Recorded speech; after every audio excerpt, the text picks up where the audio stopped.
completely purified, being freed from material anxieties and desires, then I shall be able to understand Vrindavan and the conjugal love of Radha and Krishna.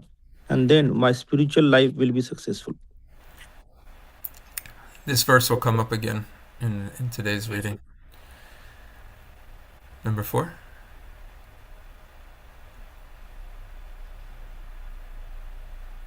When shall I be very much eager to study the books left by the six Goswamis, headed by Srila Rupa Goswami and Srila Raghunatha Dasa Goswami?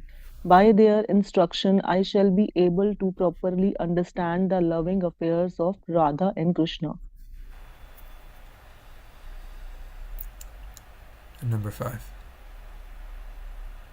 My only aspiration is to attain the lotus feet of the six Goswamis, headed by Srila Rupa Goswami and Srila Raghunatha Dasa Goswami. Narottama Dasa constantly prays to attain their lotus feet. Thank you very much. Jaya Jaya Shri Caitanya Jaya Nityananda.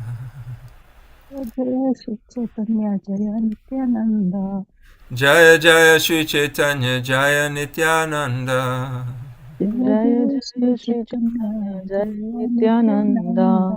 Jaya Dvaita Chandra Jaya Gora Bhakta Vrinda.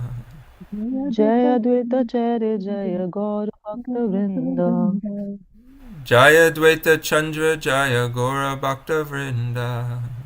Jaya Dvaita Chandra Jaya Gaura Bhakta Vrinda. Okay, Hare Krishna devotees. We are continuing our study of the Caitanya Charitamrita, Madhya Lila. We are on chapter 8, and this is the meeting of Sri Chaitanya Mahaprabhu and Ramananda Roy. Nrsimha Prabhu, are you there? Let's see.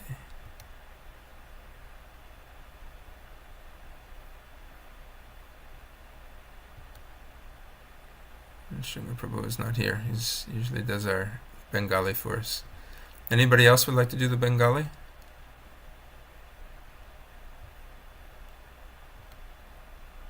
I don't know Bengali, but I can try. It's okay. It's we can, if you would like. Do you know the meter to this? Not sure. I will do one only. One. Okay. One. You can. So the way that the meter is as we were just chanting Jaya Jaya Shri Chaitanya Jaya Nityananda. It's the same thing. Okay. Prabhu kahe tume maha bhaga vatomatama, like that. Okay. Prabhu kahe tumi maha bhagavato tuma tomar darshane sabar drab haila mana. Thank you.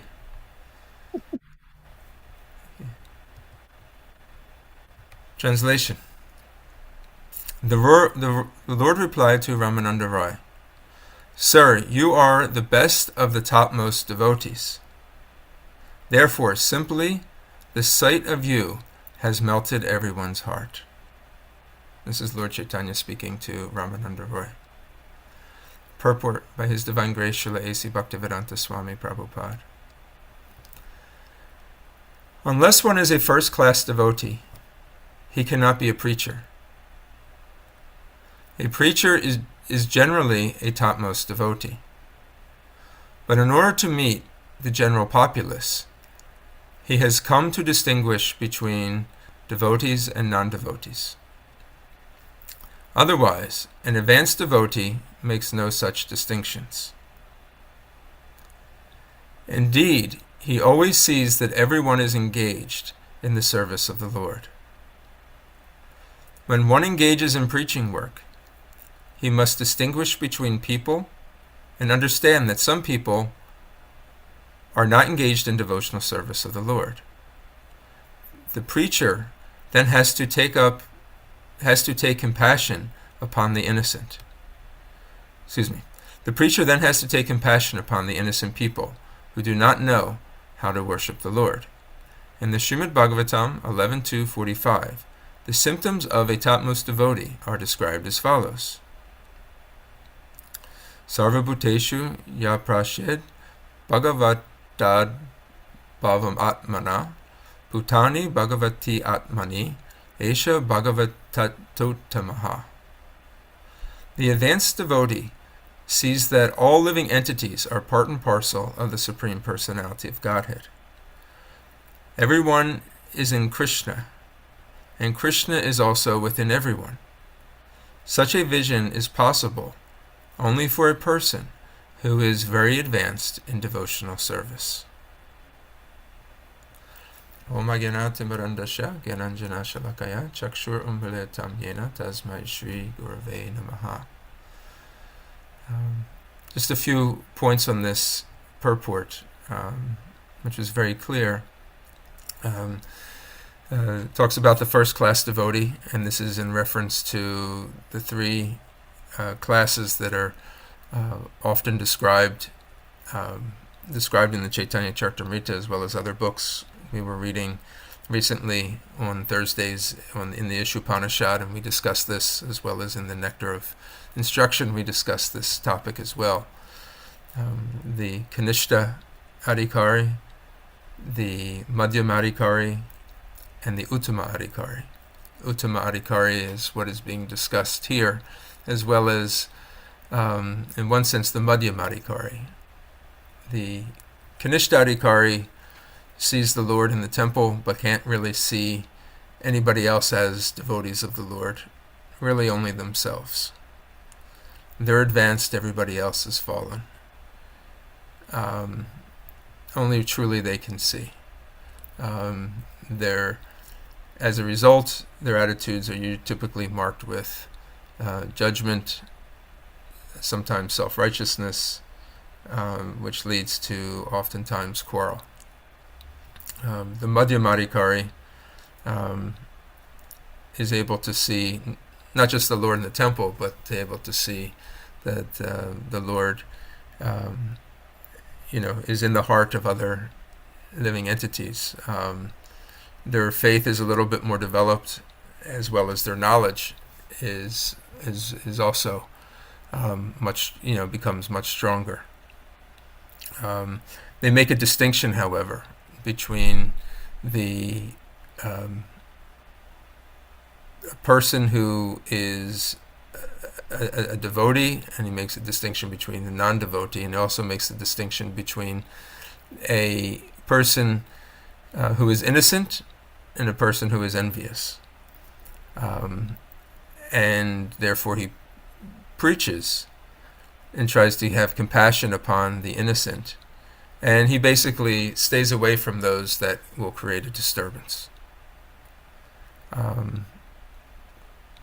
The Uttama Adhikari has solidified faith, as well as a very highly advanced level of spiritual understanding. And therefore they don't make a distinction between devotee, non-devotee, innocent, envious. They see everybody as a living entity, eternal servant of Krishna. So such a advanced soul, if they become a preacher, they actually have to come down, not so much come down, but they adopt the qualities of the Madhyam Adhikari to be able to make a distinction of the compassionate the innocent versus the envious. Those that are would be able to accept Krishna consciousness versus those that will be antagonistic towards. In order to take risks, in order to help deliver spirit souls. So it talks about that the preacher should actually come to this level of developing these qualities that are discussed here in the Srimad Bhagavatam 11th Canto. The advanced devotee sees that all living entities are part and parcel of the Supreme Personality of Godhead. So a preacher should at least come to this understanding. Everyone is in Krishna, and Krishna is also within everyone. So not only are we part and parcels, but Krishna resides within the heart as super soul of every being.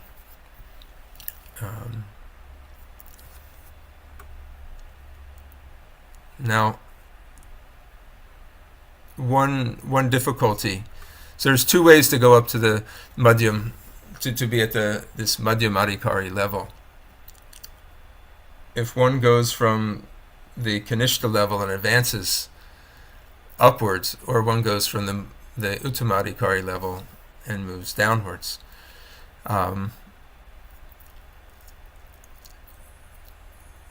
What needs to be avoided is to, and I'm referring to a paper that was done by Srila Ravinda Shri. It was talked about the next expansion of ISKCON, what it would look like. And it's basically the advancement from this Kanishta level to the Madhyam Adhikari level. And he speaks about what happens when a person who is a Kanishta Adhikari begins to preach, thinking that he's on a Madhyam Adhikari level, but really is a Kanishta Adhikari and he's carrying the attitudes of a Kanishta. But there's a collective consciousness thinking that we're Madhyam Adhikaris, but we're not actually acting on that level. And the disturbance that it can create not only within our spiritual community, but within the world itself. And a lot of it has to do with how we respect one another and how we carry ourselves by being able to see that Krishna is within everybody's heart, and that everybody and every other living entity is part and parcel of the Supreme Lord. Sri Caitanya Mahaprabhu was glorifying Ramananda Roy here, saying that you are the best of the topmost devotees. And therefore, simply by sight of you, everyone's heart has become melted. In other words, just by being in your presence, because of your good qualities, because you are a most sincere devotee, you have, changed people's hearts. So he's glorifying him as such a devotee that has a transformative quality of just being in their association. Anybody like to comment on this before we move on or ask a question?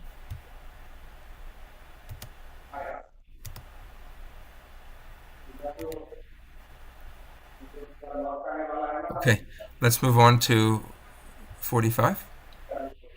অন্যের কি কথা আমি মায়াবাদী সন্ন্যাসী আমিও তোমার স্পর্শে কৃষ্ণ প্রেমে ভাসি. Again, this is Lord Caitanya speaking.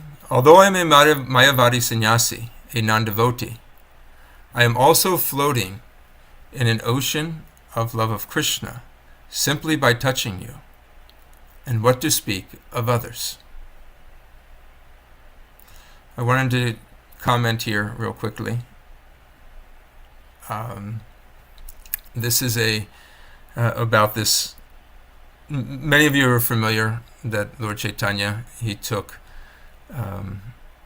sannyasa initiation from Keshava Bharati,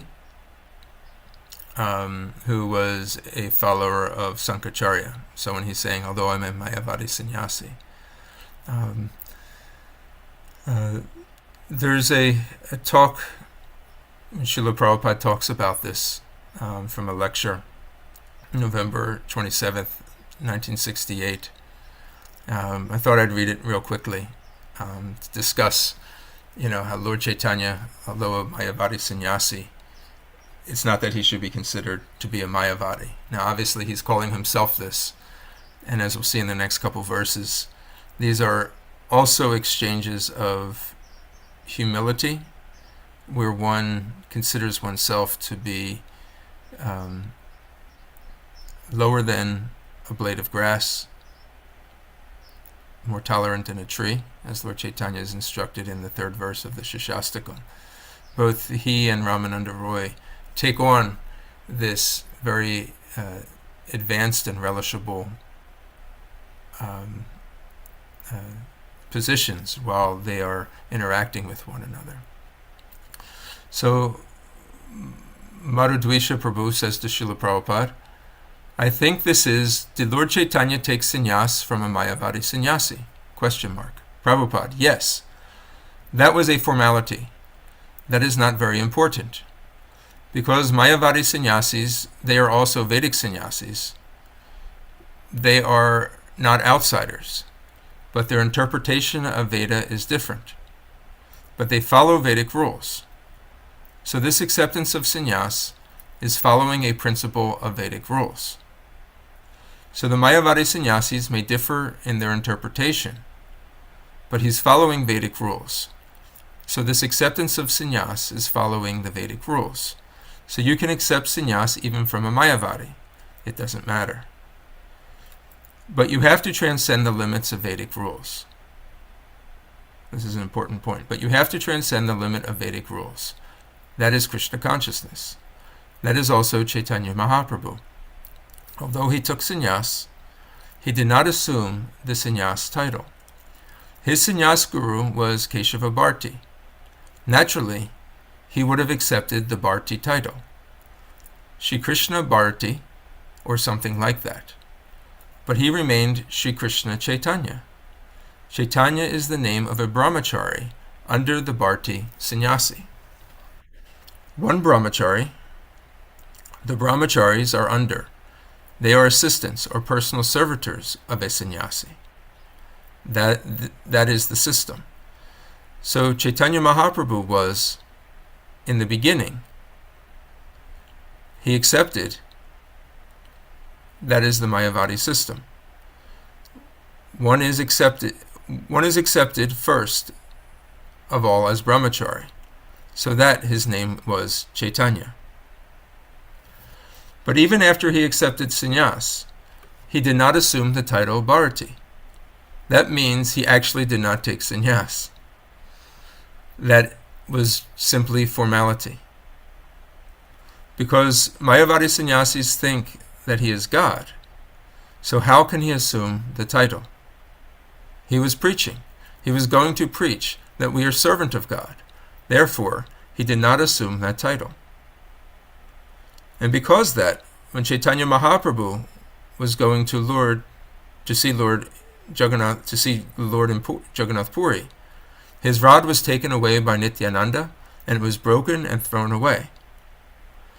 So he became very angry. You had broken my rod, my sannyas rod, so I'm not going with you. He separated. These statements are there in the Caitanya Caritamrita. So in one sense, Caitanya Mahaprabhu did not require to accept any sannyas guru. He accepted the formality that if one takes sannyas, one has to take sannyas from another sannyasi. That is the system. Just like you want to get yourself married, you have to call a priest. That doesn't mean you have to agree with the priest's personal opinion. Do you follow? Yes? He may execute the rules and regulations of a marriage ceremony, but that doesn't mean that one has to agree with the priest's opinion, personal opinion. That is the answer. But when you accept a spiritual master, that is not allowed. Unless you are 100% agree with the spiritual master's opinion or philosophy, there is no need of accepting a spiritual master. There is no need. So I thought this was interesting to hear and wanted to share to the devotees. So as Lord Caitanya is saying, I am a Mayavadi sannyasi and non-devotee. Obviously, Lord Caitanya is not a Mayavadi sannyasi, and he's certainly not a non-devotee. He's the Supreme Personality of Godhead himself, who is absorbed in the emotions and feelings and service of Krishna's topmost devotee, Srimati Radharani. But this gives a little background. That Lord Caitanya, as Srila Prabhupada explained, Lord Caitanya, he accepted sannyas in order to preach, so that people would take his words and take them seriously. His mission was far important to have it be ignored, due to people not respecting the words coming out of his mouth. So being a sannyasi, or wearing the garb of a sannyasi, that would change. People respect, people fall down, they offer obeisances, they give you opportunities to preach, and they hold in society at a much higher standard than of a grihasta. But we should also, from this understanding from Srila Prabhupada, see that yes, Lord Caitanya did receive sannyas initiation from Kesava Bharti. He did not accept the Bharti name. He stayed as Caitanya, which is a brahmachari name, in which Srila Prabhupada said, so in one sense he actually did not take sannyas from him. And then also that your sannyas guru, according to what Srila Prabhupada wrote here, is not the same as your spirit, doesn't have to be the same as your spiritual master. Your spiritual master is the one that you basically surrender your life to, and make their instructions your life and soul.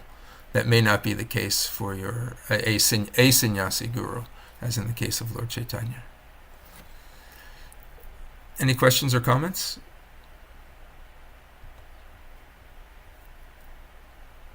About this?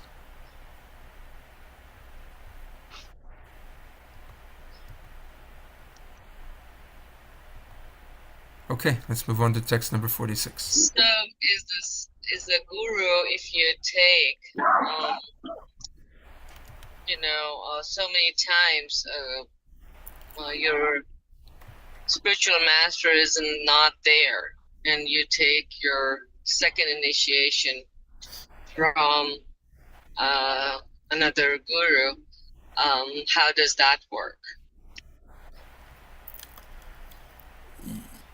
You are still, so there's Vani, there's Vapu. It depends on the role of your, so when you say he's no longer there, you mean he's left the planet? Correct. He's no longer physically available. Right, so he's that person is still your spiritual master. The relationship is not broken because of because of a break in physical distance. You are connected through the parampara, through that spiritual master, and the spiritual master is available in a different way, solely through Vani, or instructions, and the Vapu may no longer be accessible. Of the two, the Vani and the Vapu is always beneficial to have if one has an opportunity to render personal association or personal service to their spiritual master in their association. One should take every opportunity to do that, because that opportunity may not always be here. And you can also receive tremendous spiritual realization, accelerate your spiritual growth, as well as please the spiritual master, which is really the goal of a disciple, is to please the spiritual master. And the spiritual master, being pleased upon one, will endow them with all good qualities of a devotee. So one should take every opportunity to do so. But there are so many examples of a person who doesn't have the personal association of their spiritual master, but follows their instructions as making those instructions their life and soul, and they've been able to become pure devotees as a result of such. You look at Srila Prabhupada, for instance, his association with Srila Bhaktisiddhanta Saraswati Thakur. He met him for a few brief moments in 1922. Again, didn't see him until 1933. But he took his instructions to heart and began to practice Krishna consciousness. He got initiated in 1933 after seeing, Srila Bhaktisiddhanta Saraswati Thakur, and then met him, I believe once again, if not maybe twice, I'm not sure. And that was the physical association that he had with him. But his instructions he took very strongly to heart, as we've now seen, and made that his life's mission, and spread Krishna consciousness around the world. Similarly, there have been examples of devotees that have served Srila Prabhupada, personal associates, personal servants of his. And then there were others that never really got much more than kind of standing in the back of a public darshan. Didn't even receive their initiation beads directly from the hands of Srila Prabhupada, but through proxy. And those devotees have become tremendous devotees and spiritual masters in helping deliver and mentor other Vaishnavas. So of the two, Vani is given more prominence, and when Vapu is available, we take it. But Vapu without Vani won't sustain in one's life in the absence of the spiritual master. So Vani is, extremely important. So that Vani doesn't go away in the absence. Now, one may take shelter of other Vaishnavas in the absence of the spiritual master's physical presence, in order to have their association, to be able to render service and to continue their learning and understanding. So that's also natural. But one doesn't lose their relationship with the spiritual master because of their physical departure.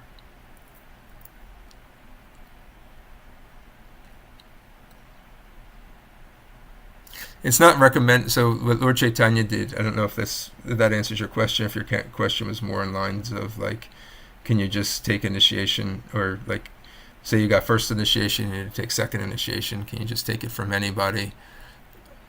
Or if you took first and second initiation, you're going to take sannyasa initiation, can you just take it from anybody, as Lord Caitanya did? Was that more of your was that? Did I answer your question, or Yeah, were you looking for something more? no, I mean both, right? So because you see that people do, have both. Basically, yes, I understand. That was very nicely explained. That yes, we still have our connection. At the same time, if you do go and get your second initiation or sannyas initiation from someone else, what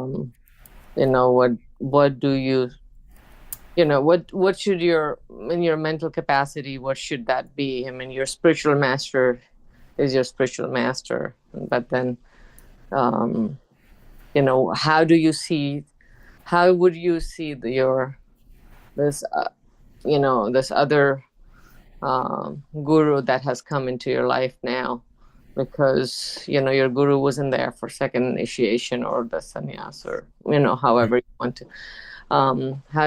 What your relationship should be, based on what we just read. Right. A lot of it depends on the situation in your relationship. So if that person is a Shiksha Guru, which it would be preferable that the newly initiating spiritual master for either second initiation or sannyas would be a Shiksha Guru for you. And Shiksha Guru meaning a devotee that gives you instructions, and a devotee that you learn from. If that person is, then that relationship is much more formal, and you would treat that person as well as your spiritual master. You can have multiple spiritual masters. There can be one, they say one Diksha Guru, many Shiksha Gurus. You may have multiple, initiating gurus if you're going through different, initiations with different spiritual masters. That of course has happened. But in general, the idea is that you can have many Shiksha Gurus. So it'd be recommended that person would also be a Shiksha Guru.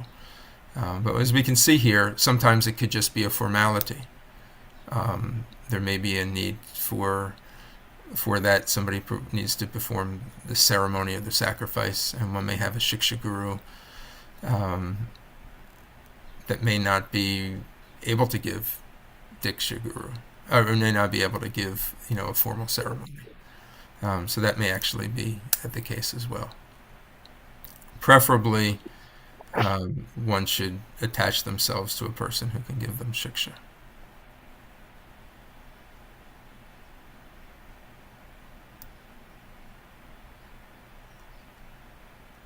Thank you, Guru.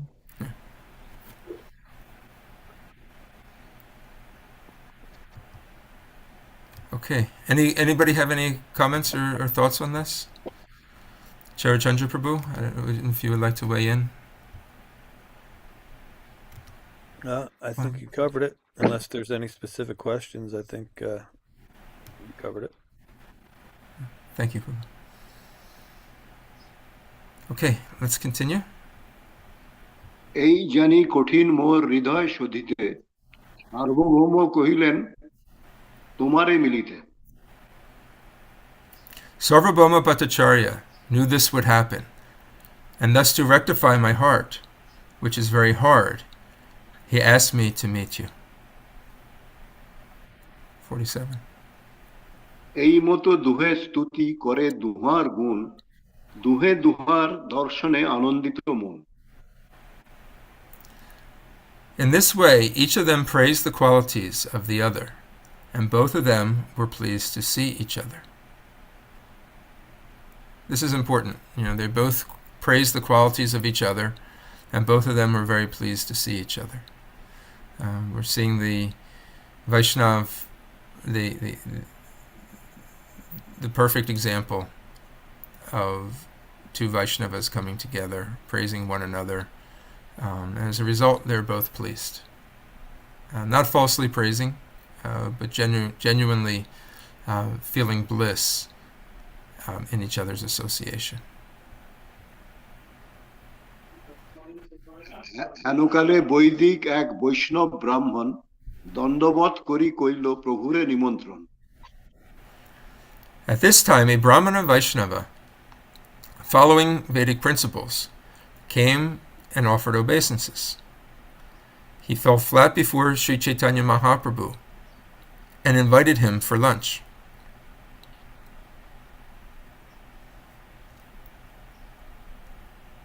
নিমন্ত্রণ মানিল তারে বৈষ্ণব জানিয়া, রামানন্দে কহে প্রভু ঈষৎ হাসিয়া। Lord Chaitanya Mahaprabhu accepted the invitation, knowing the Brahmana to be a devotee, and slightly smiling, he spoke as follows to Ramananda Roy. Purport. Sri Chaitanya Mahaprabhu accepted the invitation of the Vaishnava Brahmana, even though one is a Brahmana, strictly following all the rules and regulations of Brahminical culture. If he is not a devotee, a follower of Sri Chaitanya Mahaprabhu, one should not accept his invitation. At the present moment, people have become so degraded that they do not even follow the Vedic principles, to say nothing of Vaishnava principles. They eat anything and everything, whatever they like, and therefore the members of the Krishna consciousness movement should be very cautious about accepting invitations.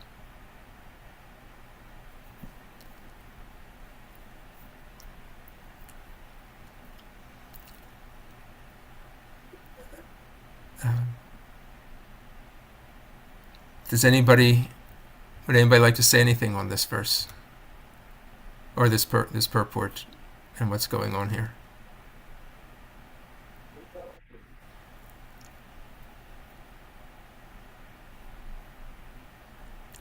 Is everything clear? Is everything clear?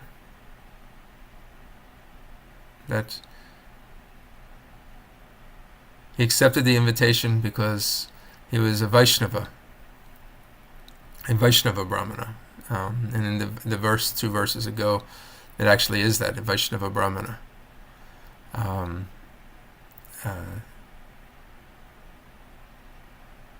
Prabhupada is basically telling us that if we should be very careful with our association, who we accept prasadam from, or food from. If they're not a follower of Lord Chaitanya, one should not accept the invitation. And we should be very careful in who we associate with.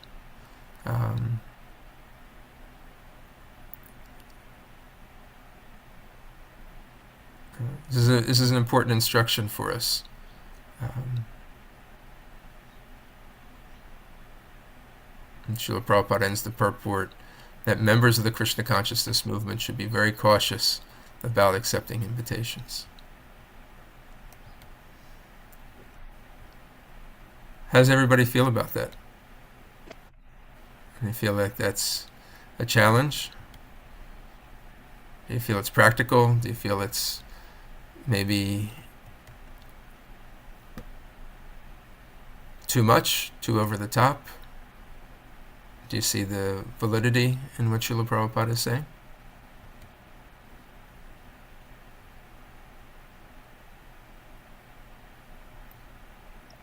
Hare Krishna. Hare Krishna. Um, Hare Krishna Mahaprabhu Vishprabhu. I think he's pointing out, the importance of having good association, like you said. A lot of times, today, we have different relationships with different people through work or through, different areas of our life. I think the important takeaway is just to not let that association bring you down into the modes, and rather you bring them up. When I go to certain things like that, sometimes my wife will ask me to go somewhere, or I'll have to do something for school, or my son's school. I always just try to, at least bring some prasadam or something. If I'm not gonna, a lot of times you're not gonna full on go in like, preaching to people, but it's nice to at least have some prasadam to at least make it some kind of preaching effort while you're, in that situation. But that's my 2 cents. Yeah, it's a great point. Thank you.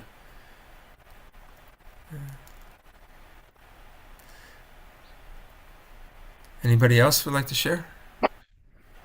This can be a challenge, as Mahaprabhu Vish Prabhu said, that we have a lot of different relationships in this world: co-workers, family members, friends from the past. Some of which we can't always avoid,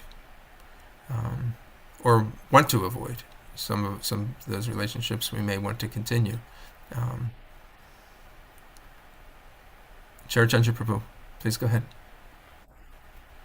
Yeah, we also have to understand the principle of this and not get too tied up in the detail. We have an example of there were some favorable people who invited the devotees, Srila Prabhupada and the other devotees, to a home program. And they're very kind-hearted, but I guess they didn't know the rule about onions and garlic. So some of the disciples were saying, Srila Prabhupada, don't eat that. It has onions in it.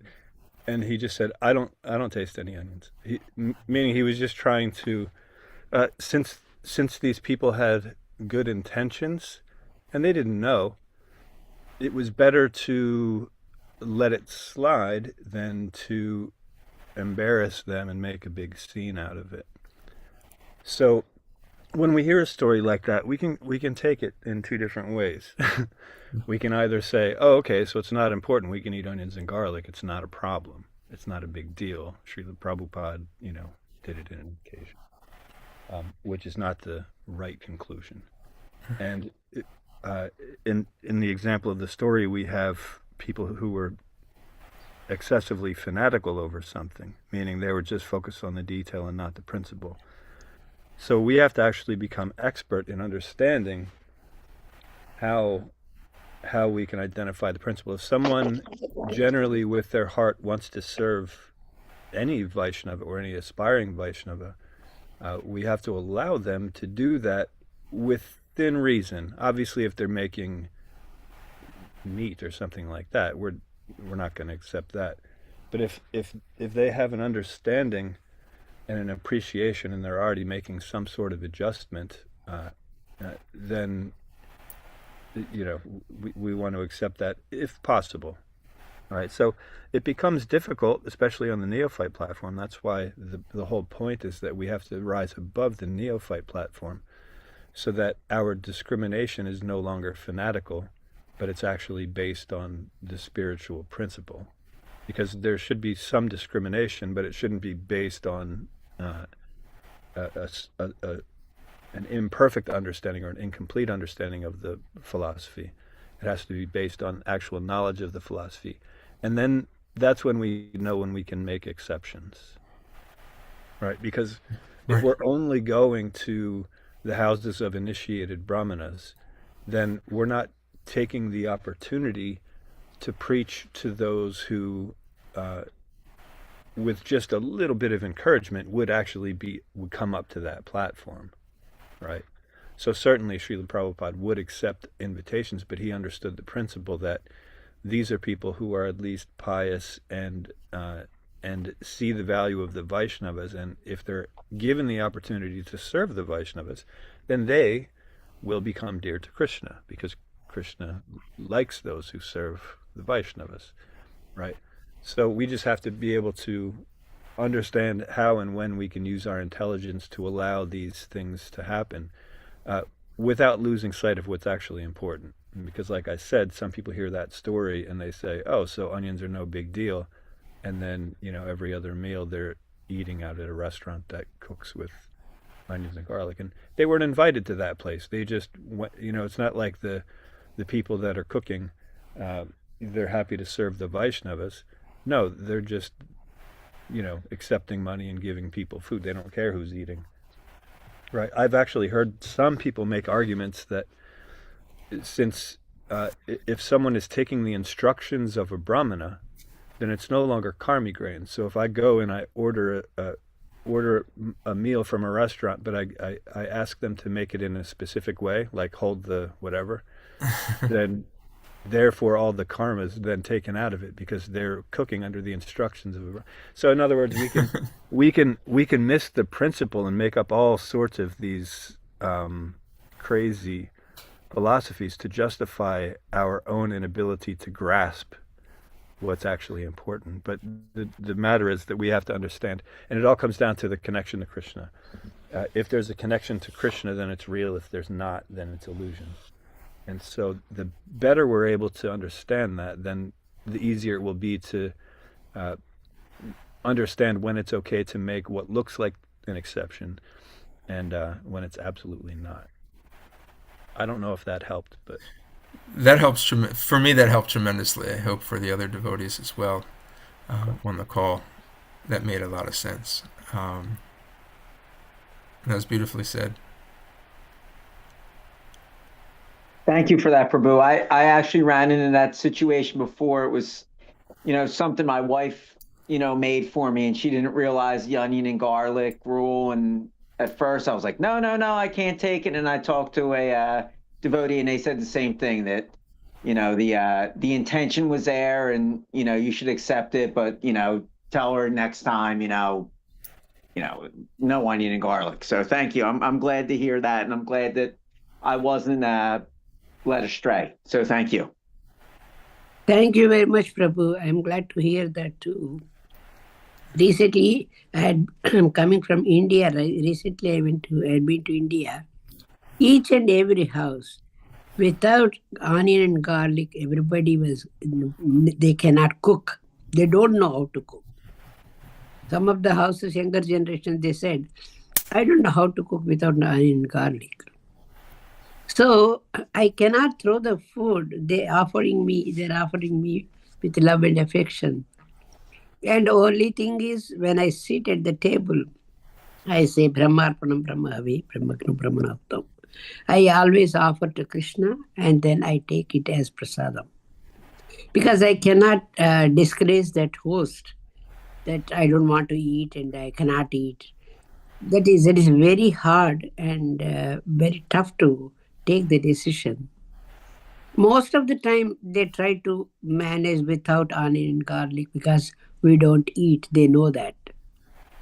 But some of the houses, if I go strange house, and they just make it with that. And when I don't eat, I say I cannot eat this, and they feel so sorry, and they said, no, if I would have known, I would have done, I would have this, that. No, that discouragement, is also very hard to do that. So we managed without eating onion and garlic, but at the same time, we managed not to discourage the household. That's how we managed all these days. It is very tough to handle. And everybody in India, everybody eats onion and garlic. Only the auspicious days, like any puja days, they don't make. Otherwise, normal, they cook it. So that is very. Thank you for sharing that. Thank you very much, Prabhu. Hare Krishna. Okay, let's move on. Let's do a couple more here. তোমার মুখে কৃষ্ণ কথা শুনিতে হয় মন, পুনরপি পাই যেন তোমার দর্শন. I wish to hear from you about Lord Krishna. Indeed, my mind is inclined to desire this. Therefore, I wish to see you again.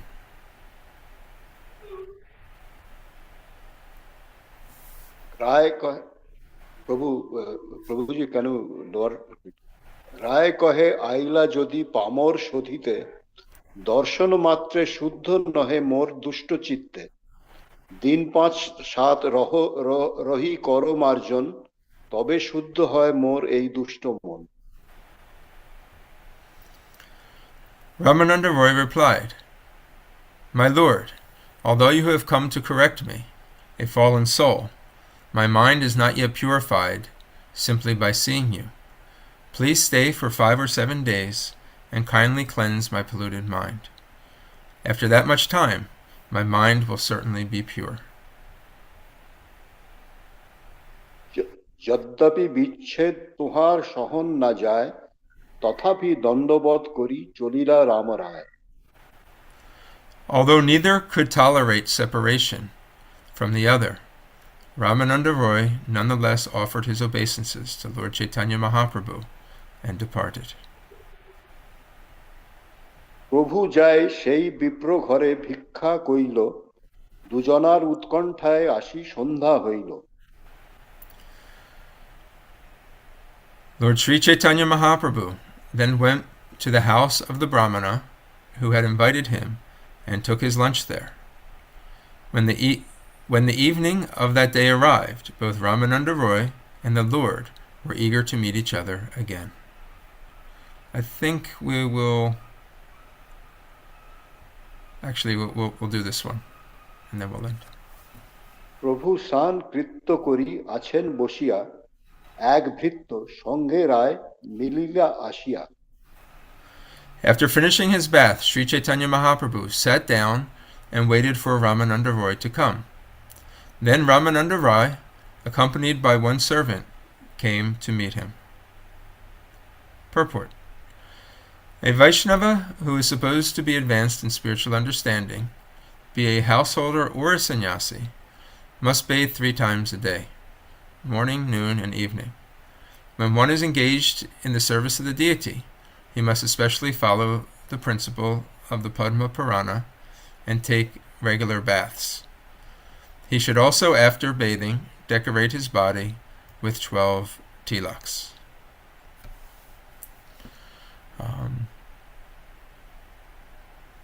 So here we find a couple of things. For those that are engaged in the work, so a devotee should always be clean, both within and without. When possible, after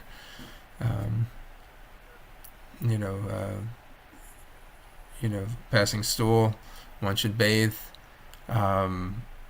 If when one wakes up in the morning, one should bathe externally, and we should always be bathing internally by chanting the holy names, performing other devotional activities, reading scriptures. This bathes us internally, but externally also we should remain clean. For those that are serving the deity, prior to serving the deity and going on the altar or cooking for the Lord, they should take a bath. So oftentimes you'll see those that are around the temple, the pujaris, they're taking baths regularly, and this can be an austerity, especially in the cold weather. The skin dries up. It's oftentimes cold. You're coming in, you're coming out, but they continue to do this to uphold the principle of cleanliness. Srila Prabhupada is also saying that after one takes a bath, one should decorate the body with the 12 tilaks. And this is something beneficial that every devotee can do in the morning. When you wake up, take a bath.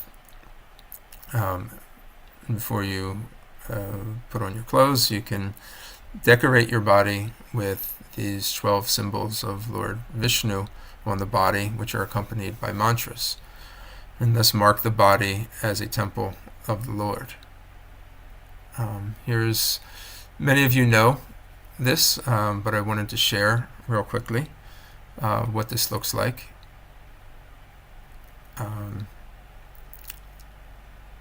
Some people say 13.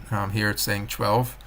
The 13th, I remember Nishina Kavacha Prabhu said it's actually not 13, but I'll explain that as we get to the end here.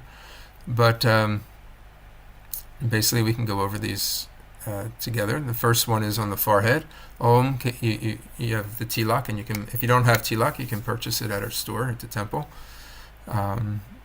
Comes as a stick of clay. You take some water and you mix it in your right hand. Om Keshavaya Namaha. You mark the tilak on the forehead. On the stomach, Om Narayanaya Namaha. On the chest, Om Madhavaya Namaha. And on the throat, Om Govindaya Namaha. On the right side, Om Vishnave Namaha. On the lower right arm, Om Madhusudanya Namaha. On the upper arm, Om Trivikramaya Namaha. And then on the left side, Om Vamanaya Namaha. On the lower left arm, Om Shridaraya Namaha. On the upper left arm, Om Rishikeshaya Namaha. On the upper back, Om Padmanabhya Namaha. On the lower back, Om Damodaraya Namaha. And then What I've been told is any leftover tilak you have, you can wash off and then put it on the back of your head, and say and chant Om Vasudevaya Namaha.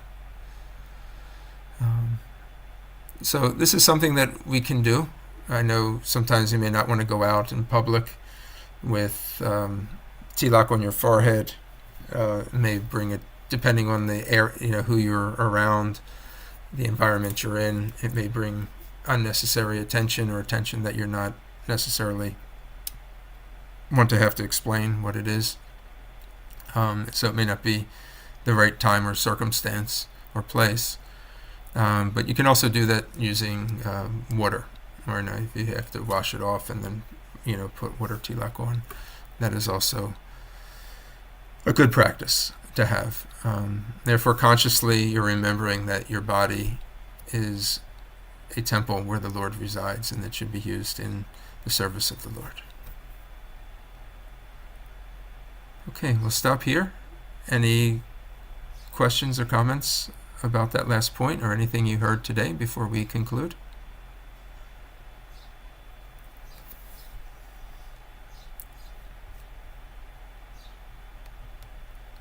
Thank you all for your participation, realizations, especially about that point about visiting and taking our food or prasadam at in the circumstances that are around us that sometimes are uncontrollable, and the way that we've handled it and the appropriate way that we should see it. Charachandra Prabhu, I really appreciated your outlook on we have to understand the principle, but we also have to use our intelligence, and we have to be very loyal to the to the understanding, and not try to find a loophole or cheat around what is being said. We should be very practical, and to develop spiritual intelligence by attending classes and discussions like these certainly helps in that matter.